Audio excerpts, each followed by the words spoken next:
YouTube. Quick little video today. I just wanted to make a quick video response to BASSFZz, I think. I know I'm butchering his YouTube username, but someone I've just become aware of in the last couple of days. And I watched a few of his videos, and I agree with probably most of what he has to say. I'm a little bit reserved on some things, but that's okay. The point that I wanted to make was with the video that he did, which was a response to the three young guys. I can't remember the channel name. Fairly successful channel. I think they got like 700K subscribers, and they made a video entitled something like what boys find attractive in girls. And really what they were doing in that video is they were describing what they personally find attractive in girls.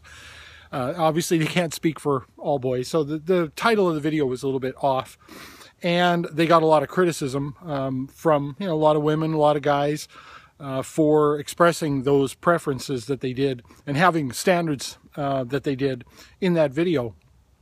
And the level of vitriol, I think, misses the point. The level of vitriol that they received kind of misses the point, because I think if you felt that they were sort of wrong or misguided or something like that, well, this is a teachable moment, right? And that level of vitriol doesn't really, I don't think, address that.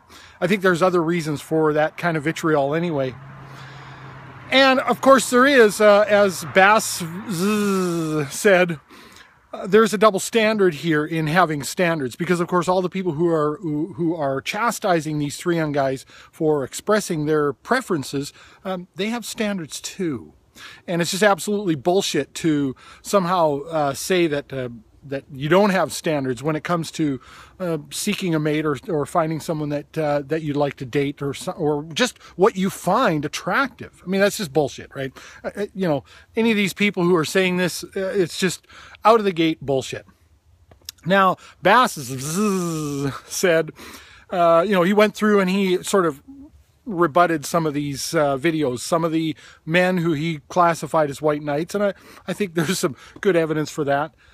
And some of the females who did, and they were all quite upset. And even some of them said, oh yeah, well, I've got some standards for guys, and I want a guy to be able to grow a full beard in a single day. And so, of course, what they did was they made impossible. I think one even said she wanted the guy to be dead. I'm not sure what that's all about. But anyway, so, this is a rational counter to the argument. And it's not even an argument. It's an expression of preferences, to make impossible comparisons, right? Anyway, it's silliness. If you want to have a real conversation, have a real conversation, right? But out of the gate, I just want to say I agree with BASSFZz that it's a complete double standard. These people all have standards too, and it's ridiculous. As a now grown man who really suffered growing up in that department, in the romance department. Many of you know I was quite ridiculed. I was sort of the kid that was picked on in my school, and it was very, very difficult for me. I was so lovelorn. I was so, I was just that lovesick kid, and I expressed my feelings to many girls, and I was pretty romantic about it too. And I was rejected.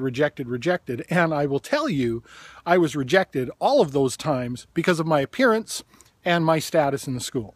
My appearance was a little bit unkempt, mostly because we didn't have access to readily available running water. We had a hand pump and that sort of thing, so I couldn't shower every day. I have very thick hair, and I didn't keep it this short then, so it was a little bit, out of control, I guess, a little bit. Not bad, but I mean a little bit compared to my peers, my male peers. And so I was ridiculed. And that's the sole reason. I guarantee you it wasn't because I wasn't interesting, because I know for a fact that I was. I was successful in school. I was, a top student. Everybody knew that I was very smart, but I could not get a girl. It took a very long time for me to overcome that and to recognize the qualities that I have and that sort of thing. And even by the time I got into high school, the rejection continued, even though by that time we'd moved and I had, could take a shower every day, and I actually took very good care of myself. I think I was a pretty strapping looking young guy, and I still had a very difficult time getting any of the girls to accept me in that way. So to say that girls don't have standards for guys, ridiculous.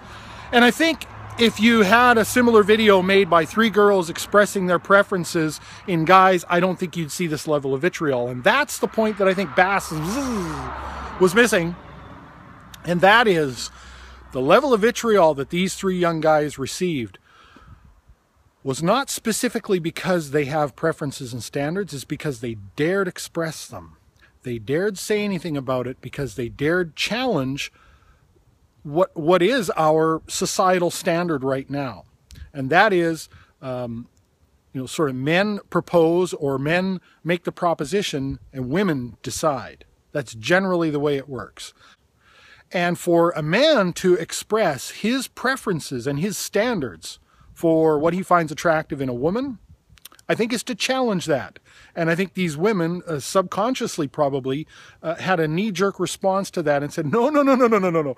You don't make the rules. I mean, how often do we see the narrative, right? The man gets down on bended knee. The man goes shopping for an engagement ring. The man spends 3 months or 5 months or I don't know what it's up to now, a year's salary on an engagement ring, etc., etc. These are the societal standards, and you don't see that broken very often.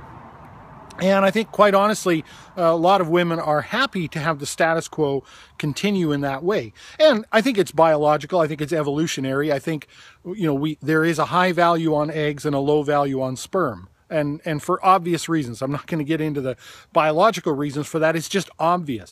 And for those very reasons, men propose and women decide. And so again, I think that what's happening here is I think that there is a knee-jerk response from a lot of these women, because for a man to have those kind of preferences and standards and to really outwardly express them challenges that, I think, challenges that status quo. And they're quick to try to rein that in. We all have standards, we all have preferences, and to suggest anything else is ridiculous. And these guys made the unfortunate choice of actually expressing what those preferences are.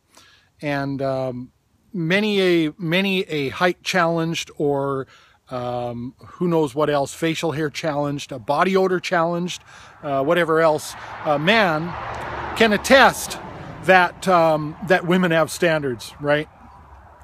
Most definitely. Now, that's not to say that I particularly am fond or have any attachment to this status quo, this cultural norm, this potentially biological evolutionary status quo. I think, like most things in culture, I think it can go. I think once we reach the level of rational thought and the ability to be introspective and that sort of thing, I think a lot of those things can start to go by the wayside. I mean, once we start actively family planning, right? Rationally, empirically, thoughtfully, introspectively family planning, a lot of the biological imperatives can actually, I think, go away. The things that are more sort of almost instinct-based. Now, that's not to say that I think the majority of society at this point in time is capable of that, as is obvious by some of the demographics, single-parent families and things like that. So there are still issues, but I think there's a time for an actual dialogue about those kind of things. But to rip on these guys for expressing their personal preferences, I mean, they're not saying to be accepted in society you must be like this. They were saying, this is what I find attractive. And you know what? If no girl matches those preferences, then I guess they're going to be alone. And, also, obviously, they're young guys. Those things are going to change. There was a time when I had very specific preferences in women, physically. Again, my particular preferences, things I find attractive, things I'm actually not really in that much control over, right? Very, very basic things. I mean, you either find someone attractive or you don't. You can't change that generally. Now, that's morphed over time, even to the point where my wife and I are very open about, what we find attractive, and I might say, oh, that girl is pretty or something like that. And my wife has remarked, she said, you never used to find that body type or that type of person attractive. What's going on here? Well, I didn't always like spinach either, I guess. You know, things change, right? And people change, and I'm pretty sure that these young guys will probably change over time. And so, you know, I think a more calm intellectual discussion could be had on the subject, but I just wanted to make that point, that I think something that BASSFZz missed there was that that I think these girls, these women, and even the white knights are really having a reaction to these guys actually expressing a preference and a standard and challenging the cultural norm of men propose and women decide. And I think that's evidenced by the fact that in almost all of the cases, people said things like, no, you need to figure out what you can do for her.